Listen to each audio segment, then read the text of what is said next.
Olá, que tal, chicos e chicas? Olá, pessoal, tudo bem? Eu sou Amanda Rodrigues, professora de espanhol, novamente com vocês, né, auxiliando em como a gente fazer uma prova melhor, né, de espanhol do Enem, beleza? Então, vamos lá. Recapitulando, na aula anterior a gente viu um pouquinho de como são tratadas as imagens, né, como são abordadas as imagens, né, que são diferentes textos, onde é diferente a interpretação, né? O que são as imagens? São figuras, fotos, propagandas, charges, tiras. Esses tipos de textos caem muito na prova de espanhol do Enem. Porém, a gente sempre tem que pensar que não é só isso. Tem os textos que são mais compridos e que exigem mais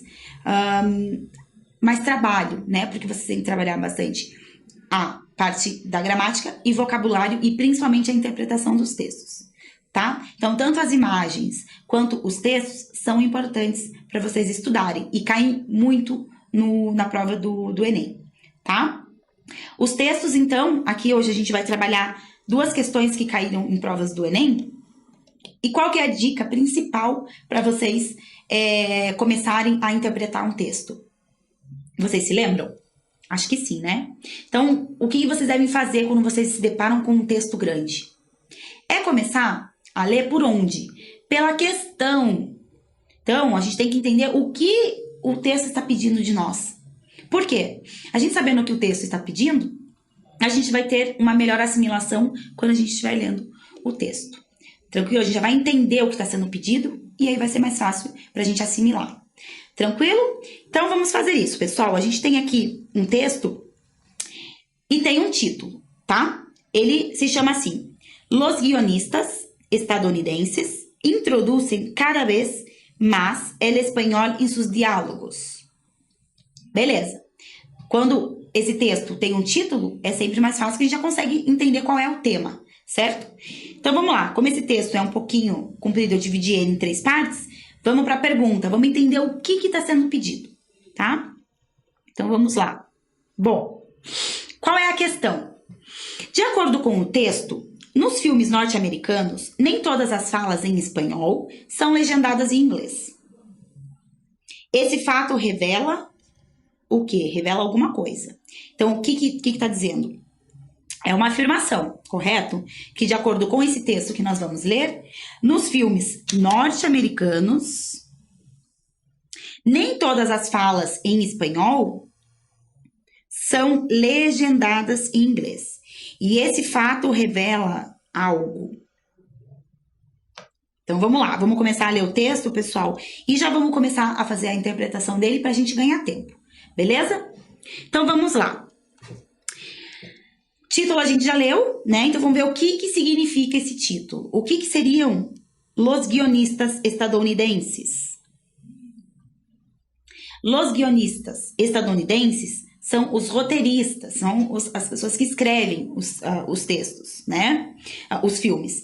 Então, diz assim, que os roteiristas estadunidenses introduzem cada vez mais o espanhol nos seus diálogos. Não tem nada de muito difícil aqui para a gente chegar a ideia do título, tá? Então, que os roteiristas estadunidenses ou americanos introduzem cada vez mais o espanhol nos seus diálogos, tá? Então, vamos começar a ler e interpretar. En los últimos años, la realidad cultural y la presencia creciente de migrantes de origen latinoamericano en Estados Unidos, aquí Estados Unidos, ¿ok? Ha propiciado que cada vez más estadounidenses alternen el inglés y el español en un mismo discurso. Bueno, o que quer dizer aqui, nessa primeira parte? Que nos últimos anos, a realidade cultural e a presença crescente de imigrantes de origem latino-americana nos Estados Unidos tem propiciado que cada vez mais estadunidenses alternem o inglês e o espanhol, tá? No mesmo discurso. Ou seja, que como tem bastante migrantes da Latinoamérica, né, nos Estados Unidos, os próprios estadunidenses estão alternando o seu discurso entre espanhol e inglês. Segunda parte, um pouquinho mais trabalhosa. Um estudo publicado em la revista Vigo, International Journal of Applied Linguistics, se centra en las estrategias que usan los guionistas de la versión original para incluir el español en el guión ou a personagens de origem latino-americano. Então, o que ele está dizendo aqui? Que um estudo publicado na revista Vigo está centralizando o quê? Nas estratégias que usam os roteiristas, né, da versão original para incluir o espanhol no guia, né, ou seja, no roteiro. Esse guion aqui, ele tá mais no sentido de roteiro, né, então que os roteiristas, como que eles fazem para incluir o espanhol, né, nesse roteiro, ou aos personagens de origem latino-americana, tá? Bueno, los guionistas estadounidenses suelen usar subtítulos en inglés cuando el español se aparece en la serie o película. Los guionistas estadounidenses suelen usar subtítulos en inglés cuando el español que aparece en la serie o película es importante para el argumento. Então, o que ele está querendo dizer aqui? Que os roteiristas americanos, eles normalmente costumam, suelen, é de soler, tá? Costumam, ok? Usar as legendas, os subtítulos em inglês, quando o espanhol que aparece na série ou no filme, tá? É importante para o argumento. Se esto no ocurre e solo hay interjecciones, aparece sim subtítulos. Então, o que está dizendo aqui nessa última frase? Se a fala em espanhol não é importante, aqui, ó, não é importante para o argumento, se isso não ocorre, e só há interjeições, desculpa, que são exclamações, aquelas exclamações, vale, né, que passa, então aparece sem legenda. Tranquilo? Bom, então a última parte. Bueno, en aquellas conversaciones que no tienen relevancia, se añade en ocasiones el subtítulo Speak Spanish, o sea, habla en español. De esta forma, impiden al público conocer qué están diciendo los dos personajes que hablan español, explica la autora del estudio y profesora e investigadora de la Universidad Pablo de Olavide, UPO, de Sevilla. Então, o que ela diz aqui na segunda parte? Que naquelas conversas que não têm relevância, se adiciona em ocasiões, né, a legenda fala em espanhol. Tranquilo? Speaks Spanish. Que dessa forma impedem o público de conhecer o que estão falando, né, os personagens que falam o espanhol, tá? E quem explica isso é a autora desse estudo, né, e professora de pesquisa da Universidade Pablo de Olavide, que é de Sevilha. Tranquilo, pessoal? Então, qual que é a ideia aqui principal do texto? Então, essa autora diz assim, ela traz sobre esse tema de que os estadunidenses, né, estão introduzindo cada vez mais o espanhol nos seus diálogos, né? Mas qual que é a ideia principal aqui? Por que essa língua espanhola está entrando mais nesse diálogo americano? Porque tem mais latino-americanos, né, migrando para os Estados Unidos. Então, os próprios americanos estão alternando o inglês com o espanhol nos seus discursos, tá? E o que é importante aqui? O estudo publicado nessa revista, né, diz, então, que os roteiristas costumam colocar as legendas das falas em espanhol quando é importante. Quando eles acham que não é importante, quando é uma exclamação somente, eles não colocam as legendas, tá? E o que ocasiona isso? Impede que o público conheça muitas expressões que são faladas em espanhol, né? e não conheçam, não saibam qual é a tradução. Tranquilo? Então, qual que é a pergunta aqui? De acordo com o texto, nos filmes norte-americanos, nem todas as falas em espanhol são legendadas em inglês. Por quê? Porque os autores não querem, né? Não querem, não. Quando eles acham que não é importante, eles simplesmente não colocam. E esse fato revela o quê? Uma assimetria no tratamento do espanhol com elemento da diversidade linguística nos Estados Unidos? Vocês acham que é isso, pessoal? Que está revelando uma assimetria no tratamento do espanhol como elemento da diversidade linguística nos Estados Unidos, desculpa? Ele é um elemento de diversidade linguística? É. E tem uma assimetria no tratamento dessa língua? Tem. Por quê? Porque uma hora se usa e uma hora não. Então, isso é um tipo de assimetria.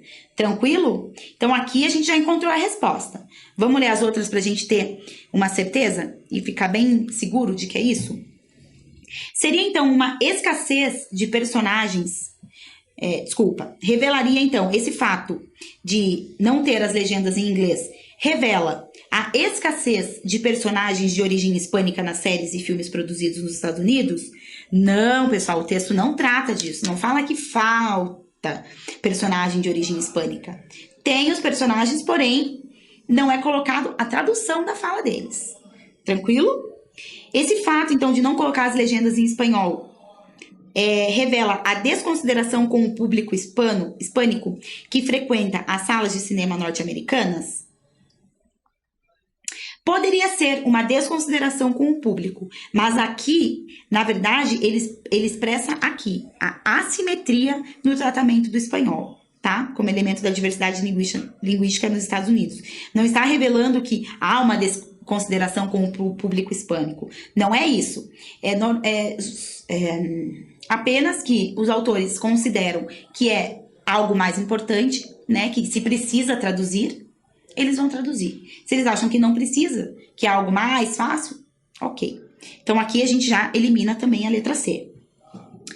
Esse fato, então, revela a falta de formação linguística específica para os roteiristas e tradutores norte-americanos? Não, pessoal, não está querendo dizer que é uma falta de formação linguística ou é falta de conhecimento do espanhol pelos roteiristas ou pelos tradutores. Não, pessoal. Aqui não tem nada a ver com falta de conhecimento da língua. É apenas essa assimetria que existe em ter uma hora o espanhol e não ter.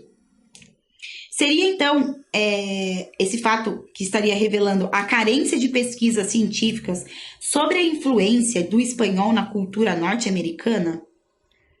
Não, pessoal, não está se referindo à carência de pesquisas científicas sobre a influência do espanhol. Não é isso que está revelando essa falta da legenda para essas falas em espanhol. Simplesmente, essa falta de legenda para o espanhol está revelando uma assimetria no tratamento do espanhol como elemento da diversidade linguística. Tranquilo, pessoal? Então, para confirmar, é a letra A, tá? Aqui, a gente teve bem poucas palavras, né? Que foram difíceis de traduzir e não precisava de tanto conhecimento do vocabulário. Tranquilo? Apenas a interpretação já foi boa para a gente conseguir chegar à resposta e a chegar o que se estava pedindo. Tranquilo, pessoal? Então, vamos lá. Então, vamos para mais um texto, tá? Que fala dos emigrantes. Esse é um texto um pouquinho menor, beleza? Mas mesmo assim, vamos ler a pergunta primeiro para a gente saber o que ele está pedindo. Essa questão caiu em 2014, beleza? Então, vamos lá. Bom, o texto apresenta uma reflexão sobre a condição do imigrante, ou seja, aquele que imigra, que vem, né? O qual, para o autor, tem de lidar com o dilema da. Então, qual que é a pergunta? Ele está dizendo que o texto apresenta uma reflexão sobre a condição do imigrante e que esse imigrante, ele tem de lidar com o dilema de algo. Ok? Então, a gente tem que identificar qual que é o dilema. desse imigrante. Tranquilo? Então, a gente tem que chegar aqui, tá? E é claro que é de acordo com o autor. Beleza? Então, a gente tem que saber o quê? Qual que é o dilema que ele tem que lidar. Tranquilo? Então, vamos para o texto, que só tem 2 partes e é bem tranquilo. Emigrantes. En todo inmigrante existen 2 posibles actitudes vitales. Una, la de considerar su experiencia como aventura pasajera, vivir mental y emocionalmente en la patria de origen, cultivando su nostalgia y definir la realidad presente por comparação com o mundo que se ha dejado. Então, o que está querendo dizer essa primeira parte? Que em todo imigrante existe 2 possíveis atitudes vitais, né? Uma é a de se considerar a sua experiência como uma aventura passageira, né? De viver mental e emocionalmente na pátria de origem, tá? Cultivando a sua nostalgia e definindo a realidade presente por comparação com o mundo que se há deixado, tá? Então, aqui são 2 possíveis atitudes vitais, né? Essa primeira, que é o quê? Esse imigrante vai estar vivendo a sua experiência como uma aventura passageira, mas essa pessoa vai estar sempre com a cabeça onde ela nasceu, tranquilo? No seu país de origem. A segunda, a possível atitude vital é que esse imigrante, né? La outra es vivir el presente tal como viene dado. Então, é viver esse presente como veio, como me foi dado, como lhe foi dado, né? Proyectarlo en el futuro, cortar raíces y dominar nostalgias, sumergir-se en la nueva cultura, aprenderla e assimilá-la. Então, o que ele está querendo dizer aqui? Que a outra possível atitude vital é que ele vai viver o presente tal como ele foi dado, né?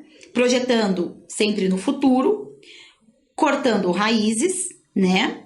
Dominando as nostalgias, que é aquilo, nossa, que saudade, né? Lembranças, né? E submergir, então, a nova cultura, entregar-se à nova cultura, tá? Aprendê-la e assimilá-la, ok? Então, quais são as 2 possíveis atitudes vitais aqui, importantes? Uma é que ele vai viver, esse imigrante, ele vai viver aquela aventura sempre pensando no seu país de origem, né? Ele vai pensar sempre que é uma aventura passageira, né? Que ele vai voltar para sua terra, né? Sempre vai cultivar essa nostalgia. E a outra atitude é a de viver o presente como foi dado, né? Já projetando o futuro, cortando as raízes e eliminando as nostalgias, tá? Dominando as nostalgias, tá?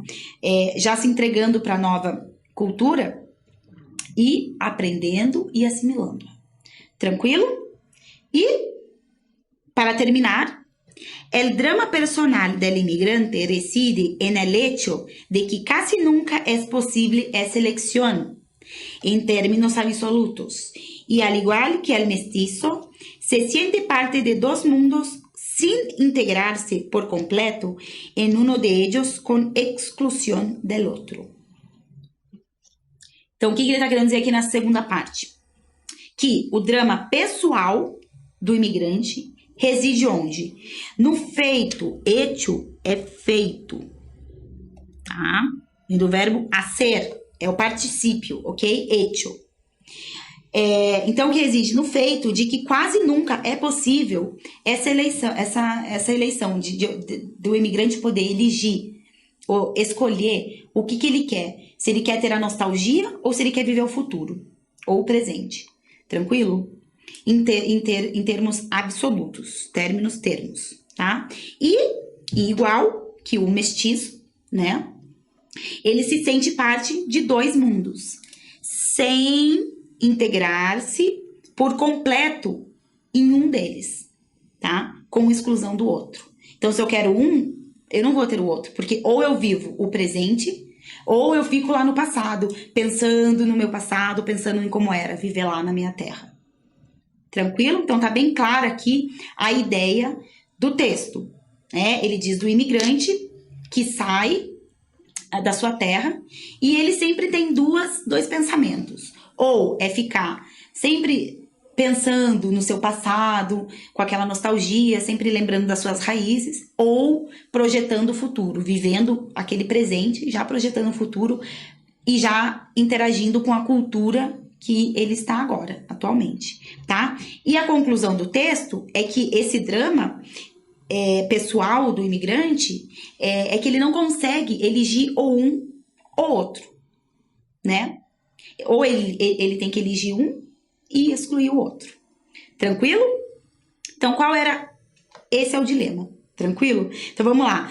A questão: o texto apresenta uma reflexão sobre a condição do imigrante, o qual, para o autor, tem de lidar com o dilema da constatação da sua existência no entrelugar. Então, esse é o dilema que o imigrante está constatando a sua existência no entrelugar. Primeiro, o que é esse entrelugar?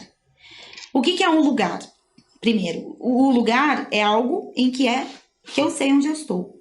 Eu estou em algum lugar. Esse entrelugar é no meio, tá? Então, aqui ele diz a constatação. Então, esse dilema da constatação da sua existência no entrelugar. Que ele não está em um lugar que ele pertence a dois lugares, tá? Que não é nenhum nem outro, ele pertence aos dois. Então, sim, ele está constatando essa existência no entrelugar. Tranquilo, pessoal? Então, vamos guardar essa aqui, já como a resposta correta. Vamos ver as outras para descartar. Então, o dilema desse imigrante seria a instabilidade da vida em outro país? Não. O dilema dele não é isso, né? A questão é, ou ele vai viver no passado, ou ele vai viver no futuro. Não que a vida nesse país está sendo instável. Não tem nada mencionado nisso no texto. Excluímos a letra B. Seria, então, o dilema da ausência de referências do passado? Não, pessoal, pelo contrário. Ou ele fica com essas lembranças, lembrando, ou ele vai para o futuro. Não que ele tenha uma ausência de referências do passado. Nada a ver. Eliminamos a letra C. O dilema, então, seria a apropriação dos valores do outro? Também não, pessoal. Em nenhum momento ele diz que está se apropriando de valores do outro, da outra cultura. Não, o dilema é se ele deve permanecer com as raízes ou se ele deve continuar seguindo o seu caminho no presente, projetando já o futuro nesse novo mundo que ele está, né? E por último, seria então o dilema da ruptura com o país de origem? Também não, pessoal. Não é que é a ruptura, de que ele está rompendo com o seu mundo. Não, o dilema está entre: será que eu fico no passado ou eu vou para o futuro? Então, ele está fazendo o quê? Constatando a sua existência no entrelugar, nos dois lugares. Olha que eu consigo dizer isso. Por quê? Aqui, nesse último parágrafo mesmo, que ele diz assim: el drama personal del inmigrante reside en el hecho de que casi nunca es posible esa elección en términos absolutos. Então, que ele nunca consegue escolher ele nunca consegue elegir isso, né? Ele não consegue integrar por completo em um mundo, né? Porque se sente parte de dois mundos entre lugar, ok? Aqui seria os dois mundos é o entre-lugar.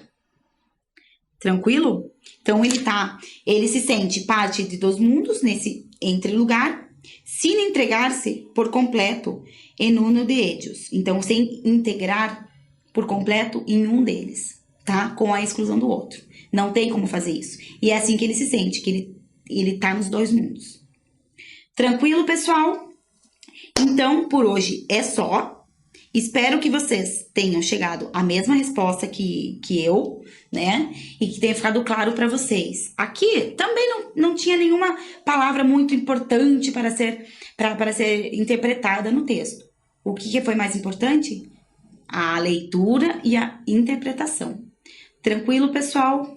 Então, espero que vocês continuem estudando. Nos vemos na próxima aula com um pouquinho mais de Enem, né?